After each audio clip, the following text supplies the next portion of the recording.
Il y a des petits malins voilà, qui vont venir dire Adam est fils de Dieu. On va lire ça rapidement. Luc chapitre 3. Ils vont dire oui, mais le fait que Jésus soit fils de Dieu, ça ne veut pas dire qu'il est Dieu. Parce que même Adam est fils de Dieu aussi. Luc 3, le verset 38. Fils d'Enoch. Enoch était fils de Sept. Sept était fils d'Adam. Et Adam était fils de Dieu. Donc, Adam même est considéré comme fils de Dieu. Mais est-ce que cela veut dire qu'Adam est Dieu?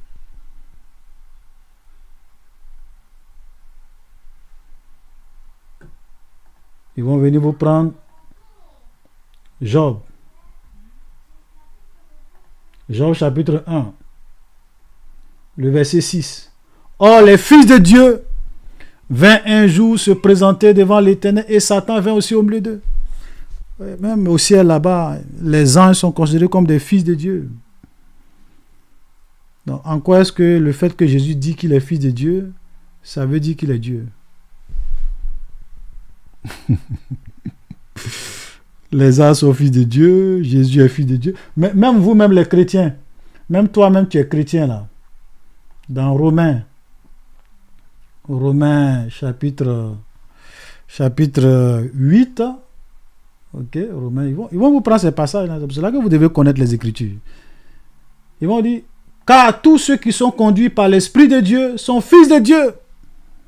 Donc tous ceux qui sont conduits par l'Esprit de Dieu sont fils de Dieu, comme Jésus est fils de Dieu.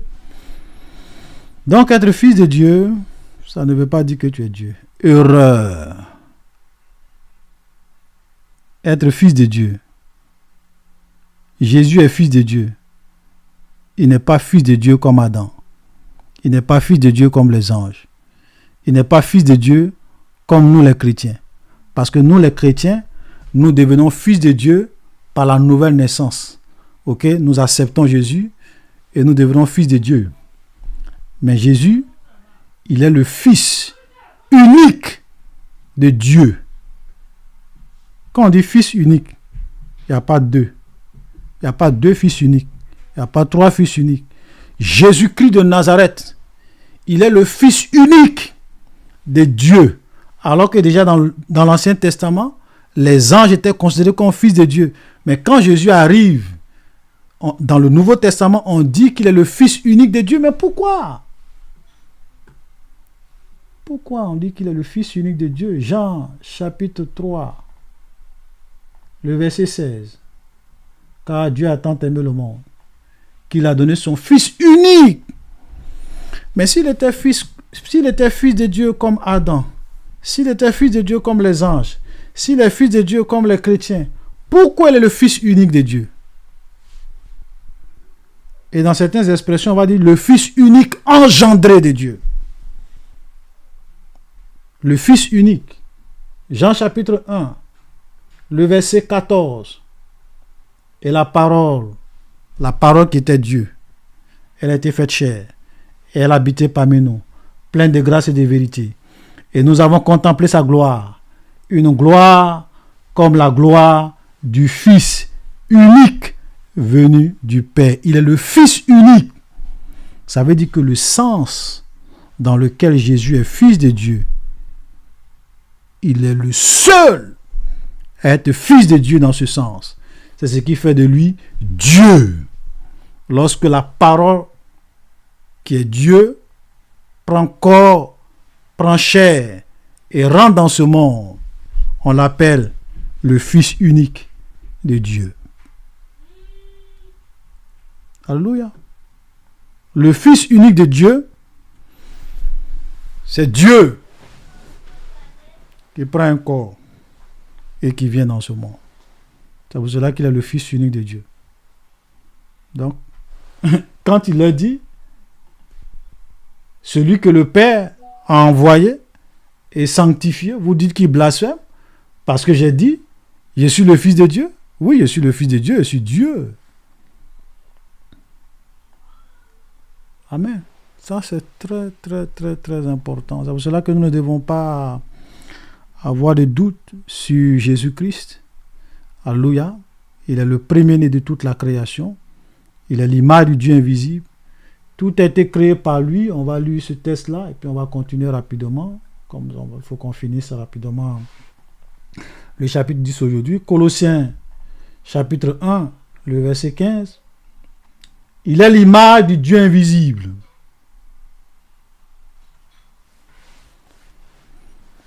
Dans l'être divin, tu as le Père, tu as le Fils, tu as le Saint-Esprit. Le Père, il est invisible. Personne ne l'a jamais vu. Le Jean chapitre 1 qu'on vient de lire là. Regardez Jean chapitre 1 qu'on vient de lire. À partir du verset 18. Personne n'a jamais vu Dieu. Le Fils unique. Donc, le Dieu invisible, c'est le Père.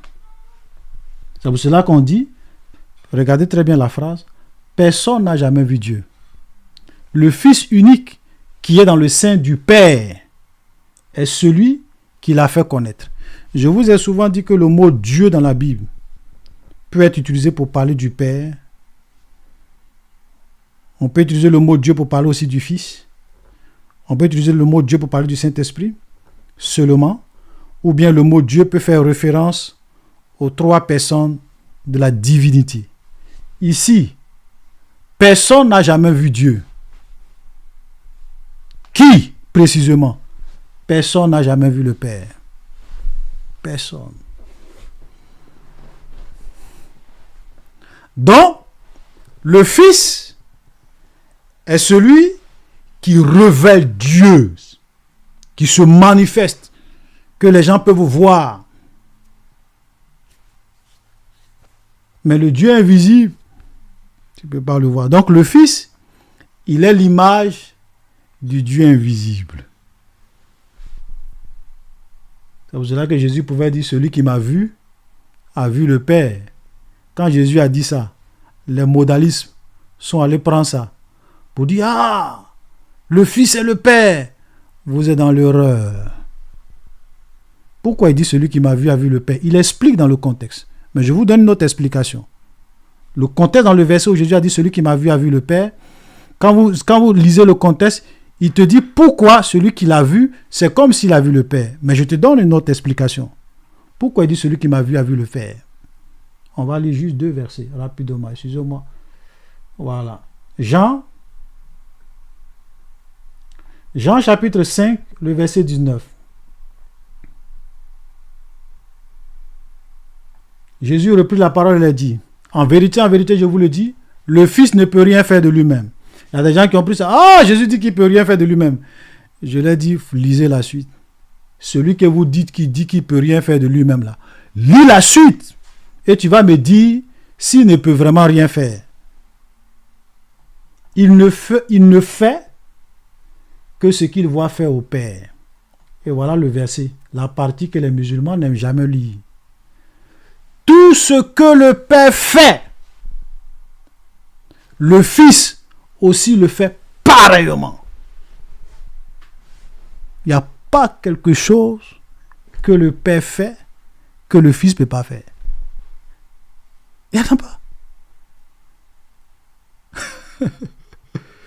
Le Père est tout puissant. Le Fils est tout puissant.